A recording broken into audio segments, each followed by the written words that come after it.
Tito capítulo 3 versículos 4 al 7. Pero cuando se manifestó la bondad de Dios nuestro Salvador y su amor para con los hombres, nos salvó, no por obras de justicia que nosotros hubiéramos hecho, sino por su misericordia, por el lavamiento de la regeneración y por la renovación en el Espíritu Santo, el cual derramó en nosotros abundantemente por Jesucristo nuestro Salvador, para que justificados por su gracia viniésemos a ser herederos conforme a la esperanza de la vida eterna. Un extracto donde Tito nos está recordando el regalo que hemos tenido de la salvación.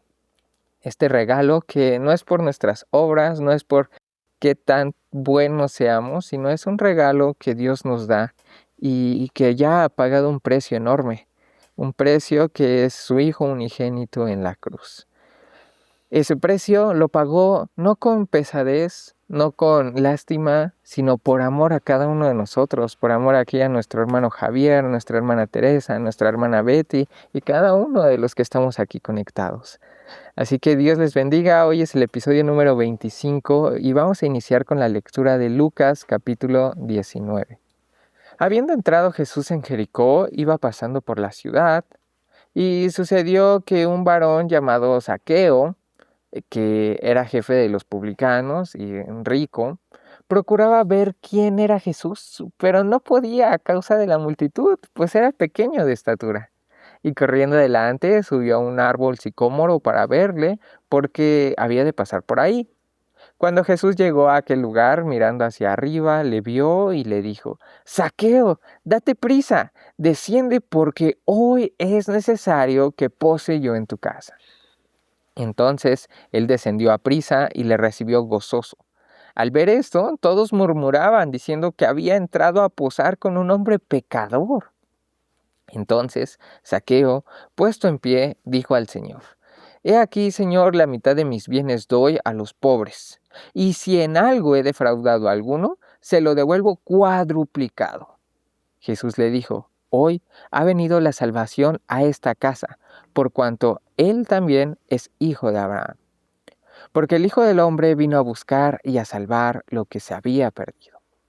Oyendo ellos estas cosas, prosiguió Jesús y dijo una parábola, por cuanto estaba cerca de Jerusalén, y ellos pensaban que el reino de Dios se manifestaría inmediatamente.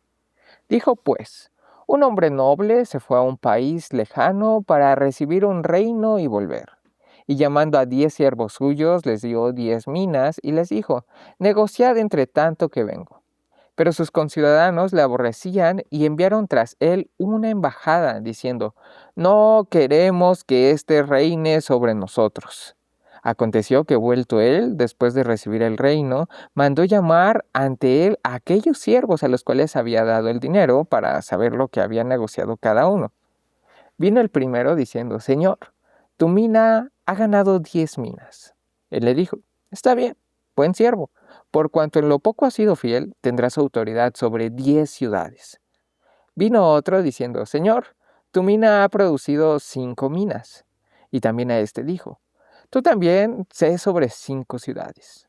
Vino otro diciendo: Señor, aquí está tu mina, la cual he tenido guardada en un pañuelo, porque tuve miedo de ti, por cuanto eres hombre severo, que tomas lo que no pusiste y ciegas lo que no sembraste. Entonces él le dijo: Mal siervo, por tu propia boca te juzgo.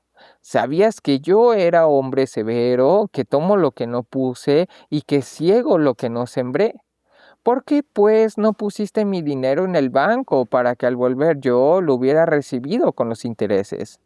Y dijo a los que estaban presentes: Quitadle la mina y dadla al que tiene las 10 minas.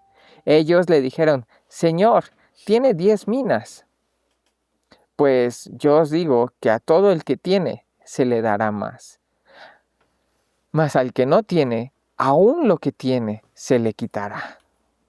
Y también a aquellos, mis enemigos, que no querían que yo reinase sobre ellos, traedlos acá y decapitadlos delante de mí. Un pasaje en el que podemos aprender muchas cosas, entre las cuales yo creo que siempre a mí ha resaltado esta idea, ¿no? De que al que tiene se le dará más y al que no tiene aún lo que no tiene le será quitado.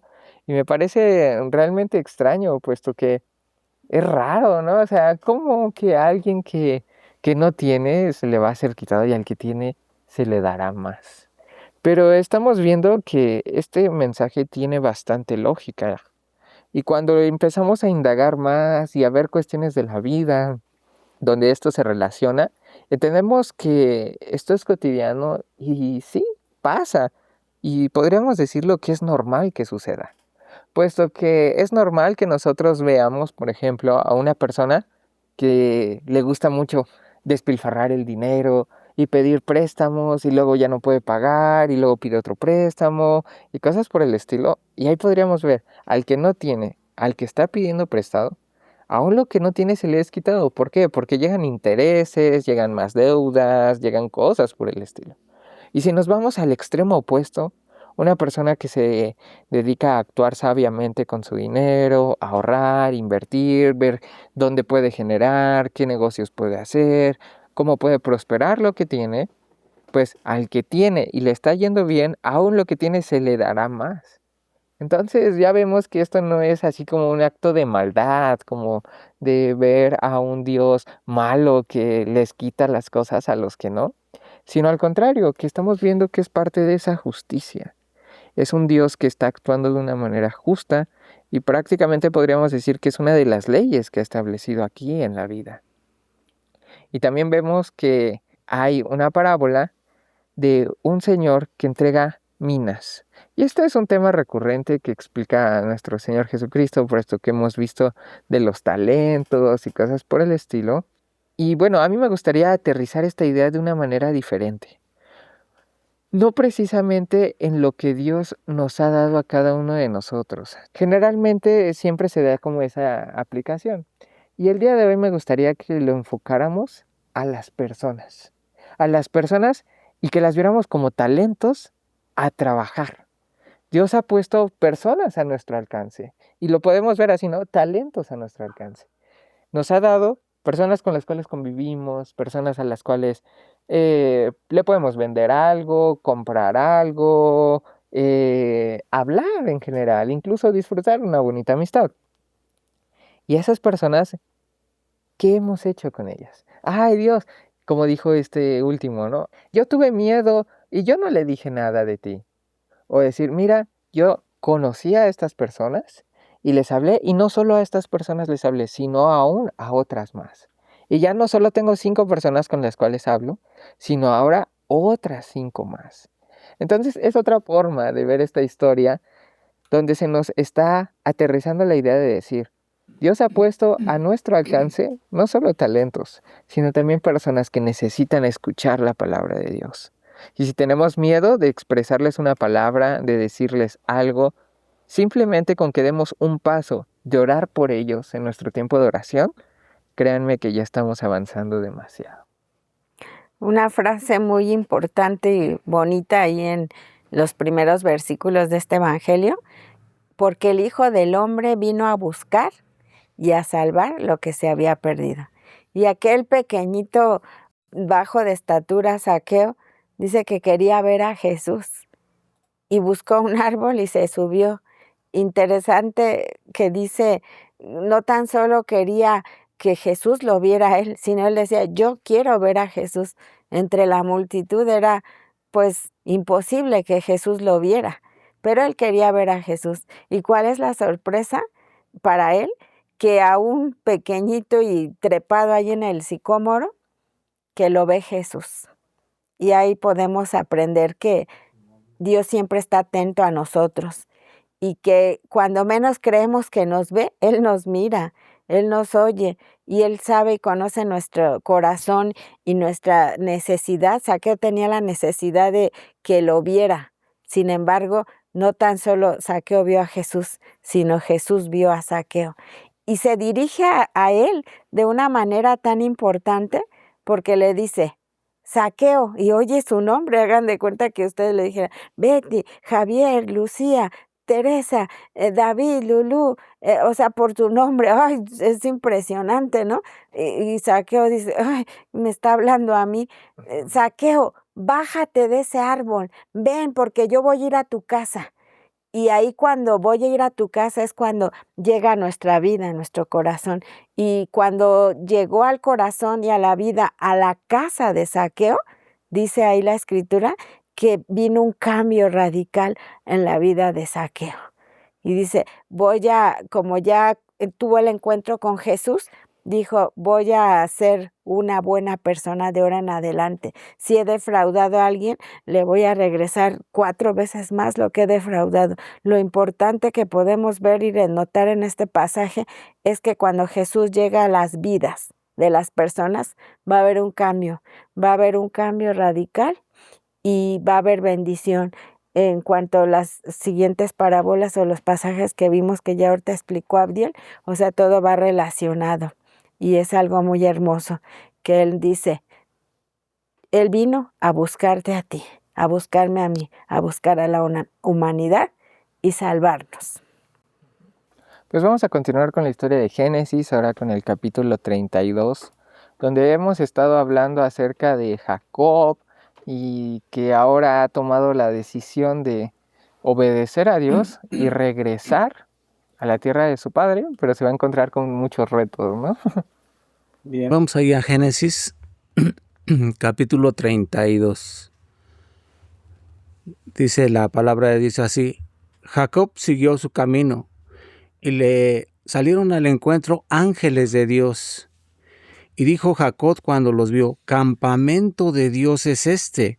Y llamó el nombre de aquel lugar Mahanaín. Y envió Jacob mensajeros delante de sí a Esaú su hermano, a la tierra de Seir, campo de Edom. Y les mandó diciendo, así diréis a mi señor Esaú, así dice tu siervo Jacob, con Labán he morado y me he detenido hasta ahora, y tengo vacas, asnos, ovejas y siervos y siervas. Y envió a decirlo a mi señor para hallar gracia ante sus ojos. Y los mensajeros volvieron a Jacob diciendo, venimos a tu hermano Esaú, y él también viene a recibirte, y 400 hombres con él.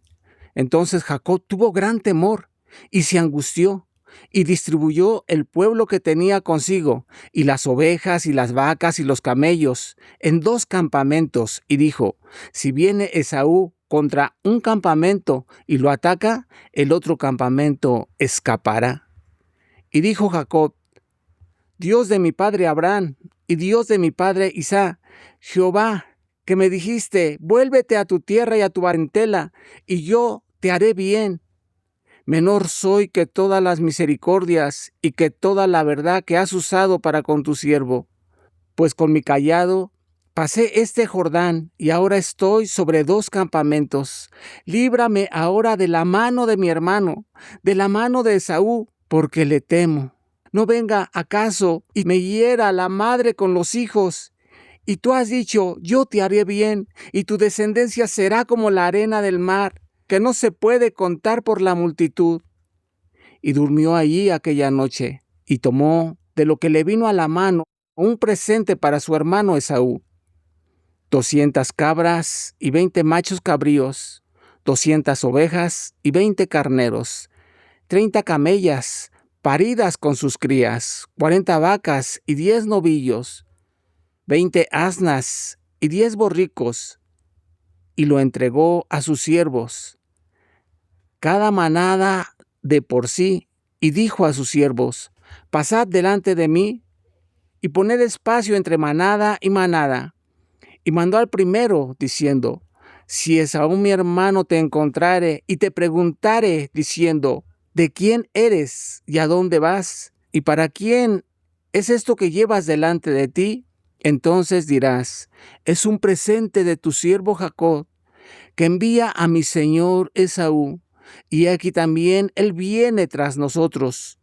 Mandó también al segundo y al tercero, y a todos los que iban tras aquellas manadas, diciendo, conforme a esto hablaréis a Esaú, cuando le hallareis, y diréis también, he aquí tu siervo Jacob viene tras nosotros, porque dijo, apaciguaré su ira con el presente que va delante de mí, y después veré su rostro, quizá le seré acepto.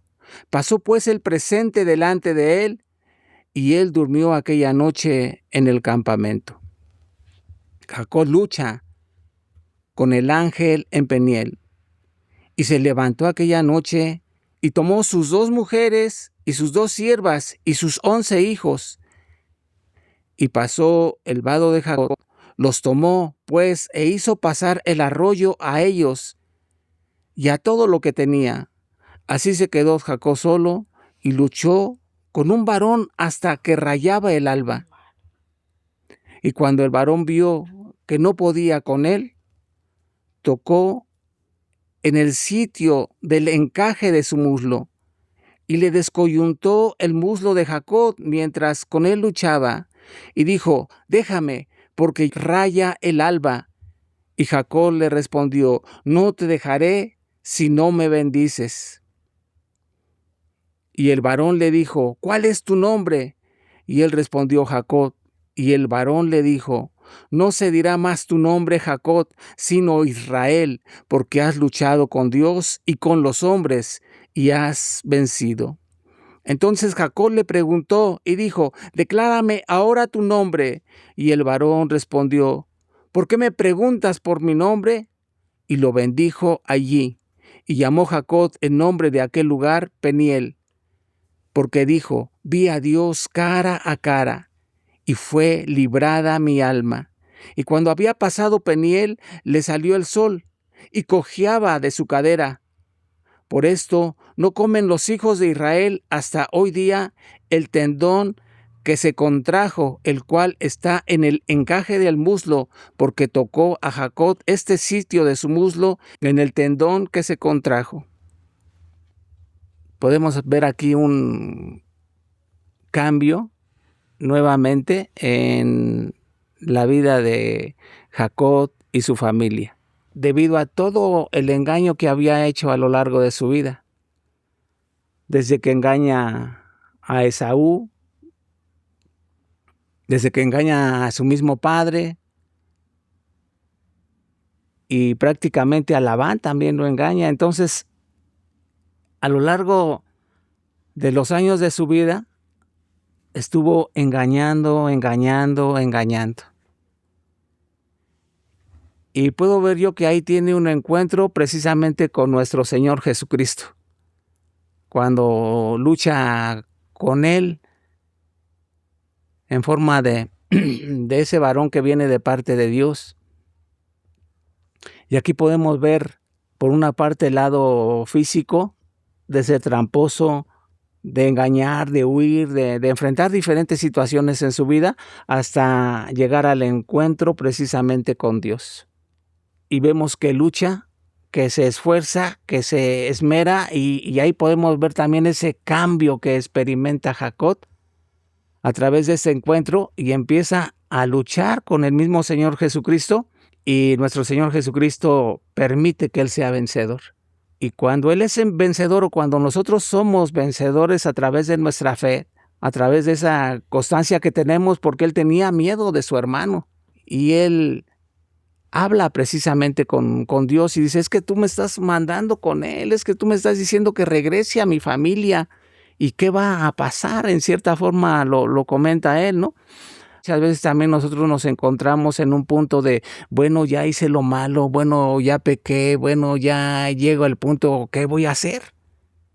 Y aquí podemos ver a Jacob que se encuentra con Dios, y Dios dice, por cuanto luchaste con los hombres, hablando de su mismo padre, de su mismo hermano, de su mismo suegro, dice, y venciste, y te enfrentaste también conmigo, yo te voy a bendecir. Y empieza un cambio, ese quedar en cierta forma lisiado de su cadera, está mostrando un cambio también físico en su vida, ese cambio que fue provocado precisamente por el encuentro que tuvo con el mismo Señor Jesucristo. Y yo te preguntaría a ti, ¿y tú cuándo tuviste ese encuentro con nuestro Señor Jesucristo? Porque podemos ver que es un tiempo en el cual viene un cambio, una transformación, no ahora en sus fuerzas, sino ahora en la bendición y protección de Dios directamente con él. Vamos a continuar entonces con la lectura de Génesis capítulo 33.